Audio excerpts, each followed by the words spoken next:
रात्रीचे 9 वाजले होते. एप्रिलचा महिना होता, पण वातावरण पावसाळी झालेलं. मुरबाड गावच्या बाहेरच्या फाट्यावर विकास एसटीची वाट बघत उभा होता. मुरबाड गावच्या बाहेरच्या फाट्यावर विकास एसटीची वाट बघत उभा होता. हलका हलका पाऊस सुरू होता. आज रात्रीची नाशिकची गाडी पकडून त्याला काहीही करून उद्या नोकरीवर हजर व्हायचं होतं. टाइमपास म्हणून पेपर घेतलेला त्याने.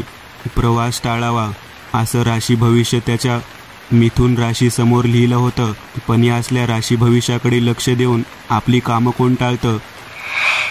खरं तर त्याचं इथं यायचं कारण म्हणजे एका ओळखीच्या माणसाला नाशिकमध्ये असताना 10,000 उधार दिले होते आणि आता विकासला पैशाची गरज होती. पण तो माणूस फरारी होता. त्याच्याच शोधात 2 दिवसाची रजा काढून तो इथं आलेला. पण त्या माणसाने गावचं घरही विकलं होतं आणि तो कुठे निघून गेलाय हेही माहिती नव्हतं. निराश होऊन आता विकास परत नाशिकला निघाला होता. मुरबाडचा तो एसटी स्टॉप म्हणजे विचित्र जागा होती. आजूबाजूला घनदाट जंगल, मागच्या बाजूला गावाकडे जाणारा एक कच्चा रस्ता, एक छोटीशी चहाची टपरी जी देखील अर्ध्या तासापूर्वी बंद झाली होती. बाजूला एक म्हातारा उभा होता. एसटीची वाट बघून तोही वैतागलेला होता. एसटी काही येत नाही, मरू दे, उद्या सकाळची पकडतो आणि जातो, असं म्हातारा म्हणत पुन्हा एकदा गावाकडे जाणाऱ्या कच्च्या रस्त्याकडे चालू लागला. पाहुणं, आता नका थांबू, इथं गावात लॉज आहे, काढा रात्र तिथं, असं जाता जाता उगाच म्हणत तो निघून गेला. आता हळूहळू पावसाला सुरुवात झाली. विकासने झाडाखाली आश्रय घेतला. म्हणता म्हणता पावसाने रौद्र रूप धारण केलं. त्याची नजर आकाशाकडे गेली आणि अचानक आकाशात त्याला काहीतरी मोठा प्रकाश दिसला. अगदी काही क्षणासाठीच दिसलेला तो प्रकाश त्याचे डोळे दिपवून गेला. विकासकडे ना रेनकोट ना छत्री, झाडाचा तो आडोसा देखील तोकडा पडून आता विकास अर्ध्याच्या वर भिजला. ढगाचा गडगडाट सुरू झाला. अंगावरचं पाणी झटकत झटकत तो खाली बघत होता. पण जशी त्याने नजर वर घेतली, क्षणभर सुखद धक्का बसला. कारण समोर एक एसटी येऊन थांबलेली. ही एसटी इथं आली कधी? कारण मला तर साधा आवाज देखील आला नाही. कदाचित ढगाचा आणि पावसाच्या आवाजामुळे ऐकू आलं नसेल. काय, येणार आहे का? कंडक्टरने विचारलं. हो हो. नाशिकला जाते का? विकासने विचारलं. हो, बसा, कंडक्टर म्हणाला. दार उघडून विकास आत बसला. आत 7-8 प्रवासी होते. बहुतांश एसटी रिकामी होती. तो मधल्या सीटवर येऊन बसला. एसटी सुरू झाली. बाजूच्या सीटवर बसलेली एक तरुणी कमालीची घाबरलेली दिसत होती. हातपाय थरथर करत होते. विकासने दुर्लक्ष केलं. कंडक्टरला पैसे देत तिकीट काढलं. तो बाहेर बघत होता. चला, उद्या 5ला नाशिकला पोहोचतो, असं म्हणत तो जरा निवांत झाला. आणि अचानक एसटीने जोरात ब्रेक मारला. एसटीमधल्या लोकांच्यात गदारोळ झाला आणि सगळे समोर काय झाले बघायला पुढे सरसावले. विकासही उठला. ती तरुणी मात्र तशीच थरथरत जागेवर बसून होती. विकास ड्रायव्हर केबिन जवळ आला आणि त्याने पुढे बघितलं. अरे, काय झालं? मेली की हो? असे प्रवाशांचे आवाज ऐकू येत होते. चला लवकर गाडी काढा इथून, लपडी मागे लागतील पोलिसांची, कंडक्टर गर्दीत बोलत होता. विकासला काही कळायच्या आत लोकांनी ते प्रेत बाजूला टाकलं आणि सगळे एसटीमध्ये चढू लागले. त्या प्रेताचा चेहरा बघायला म्हणून विकासने आता उजवीकडून डावीकडे असलेल्या रिकाम्या जागेवर स्थान हलवलं. मंद प्रकाशात त्याला त्या प्रेताचा चेहरा आणि कपडे दिसले आणि त्याच्या काळजाचा थरकाप उडाला. त्याने पटकन मागे वळून बघितलं. मगाशी भेदरलेली ती तरुणी आता तिथं नव्हती. तिथं नव्हती. ती बसमध्ये कुठेच नव्हती. कसं शक्य आहे हे? ती पोरगी तर आत होती, मग तिचं प्रेत बाहेर कसं असू शकेल? हळूहळू पुढे जाणाऱ्या एसटीच्या खिडकीतून तो त्या प्रेताकडे ते दिसेनासे होईपर्यंत पाहत राहिला. त्याला आता विचित्र वाटू लागलं. सगळे पॅसेंजर असे वागत होते जसं काही झालंच नाही. ड्रायव्हर आणि कंडक्टर गप्पा मारत होते, त्याही अगदी वायफळ होत्या. आता विकासची नजर बाजूला बसलेल्या एका म्हाताऱ्या जोडप्याकडे गेली. ते दोघेही अगदी तसेच घाबरलेले होते. ते दोघेही अगदी तसेच घाबरलेले होते जशी ती मुलगी मगाशी दिसली होती.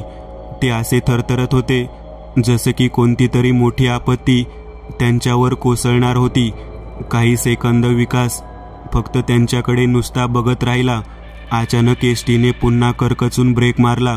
पुन्हा मगाचसारखा गदारोळ, प्रवाशांची पळापळ. पण विकास जागचा हलला नाही. त्याची नजर त्या जोडप्यावर स्थिर होती. पण मागच्या सीटवरून 5 जण धावत पुढे निघाले आणि दोन्ही सीटच्या मधून जाऊ लागले. ते 5ही जण तिथून जात असताना काही क्षणाचा अडसर मध्ये आलेला. पण जसे ते 5 जण तिथून पुढे गेले, आता त्या सीटवर ते जोडपंही नव्हतं. त्याच्या काळजाला दणका बसला.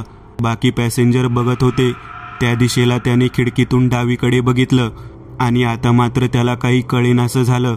रस्त्याच्या कडेला असलेल्या एका झाडाला 2 शरीरं फास घेऊन लटकलेली होती. त्यांचे चेहरे पांढरे पडलेले.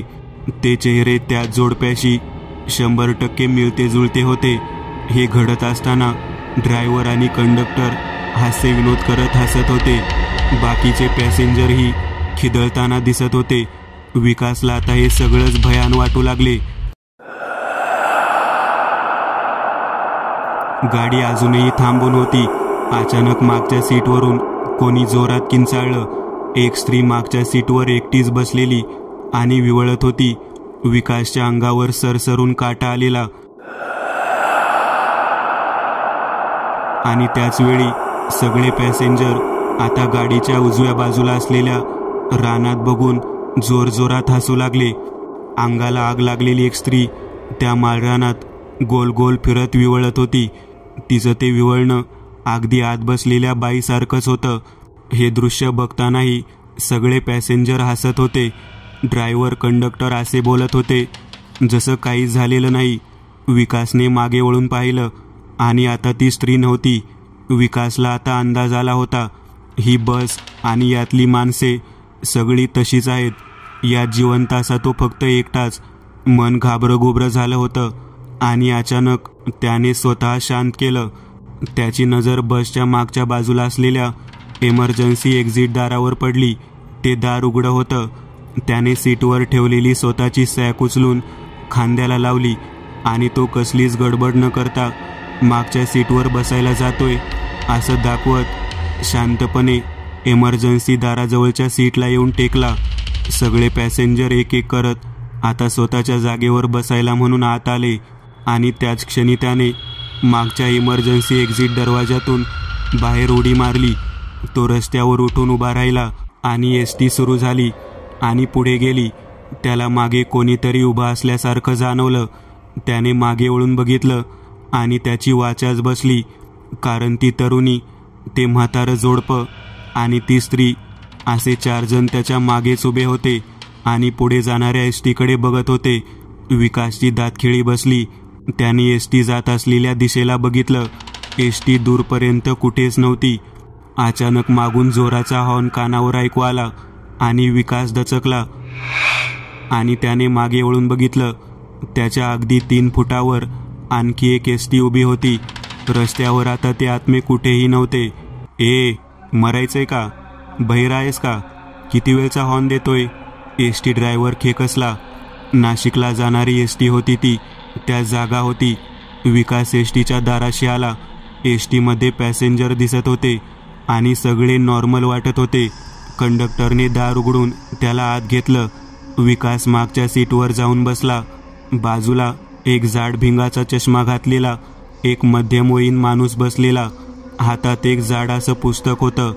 त्या पुस्तकात तो काहीतरी वाचत होता आणि मग खिडकीतून वर मोकळ्या आकाशात बघत होता. बहुतेक मी मिस केलं. तो वेडावल्यासारखा विकासकडे बघत म्हणाला.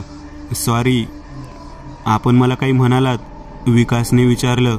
अहो, मी खगोलशास्त्राचा अभ्यासक आहे. आजची रात्र काही कोणती साधारण रात्र नाहीये. एक दुर्मिळ अशी रात्र आहे.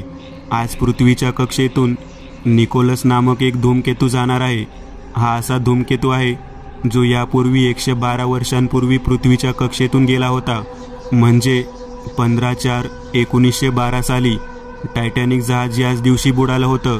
असं म्हणतात हा धूमकेतू जेव्हा पृथ्वीच्या कक्षेतून गेला आहे तेव्हा तेव्हा लोकांना विचित्र असे अमानवीय अनुभव आले आहेत, जसं की मृतात्मे दिसण्याचे भास वगैरे. आणि त्या काळात मग सामूहिक मृत्यूच्या घटनाही घडतात, जसं की टायटॅनिक जहाजाच्या बाबतीत घडलं होतं. आज असं काही आपल्या बाबतीत न घडो म्हणजे झालं. तो माणूस म्हणाला. एक जोराचा आवाज येऊन एसटीला एक जबरदस्त दणका बसला. सीटवरून विकास आणि इतर प्रवासी आता एसटीच्या पुढच्या भागाकडे फेकले जात होते. एसटी घाटाचा कठडा तोडून खाली कोसळत होती. खाली कोसळताना त्या काही सेकंदात विकासची नजर आकाशात गेली आणि त्याला तो धूमकेतू ओझरता पुन्हा इकडं दिसत होता. मित्रांनो, आज पुरतं एवढंच. तुम्हाला जर काही गोष्ट आवडली असेल तर नक्की लाईक करा. तुमच्यापैकी बरेचसे जण व्हिडिओ लाईक न करताच पळून जातात, पण हा जर व्हिडिओ तुम्ही लाईक केला तर मला जरा बरं वाटेल आणि असेच भारी भारी व्हिडिओ बनवायची माझ्यात एनर्जी येईल. त्यामुळे नक्की लाईक करा. आणि अजूनही कोणी या चॅनलला सबस्क्राईब केलेलं नसाल तर लगेच सबस्क्राईब करून टाका. आणि बाजूची घंटी ती मात्र दाबायला विसरू नका. देवाची घंटी आहे ती.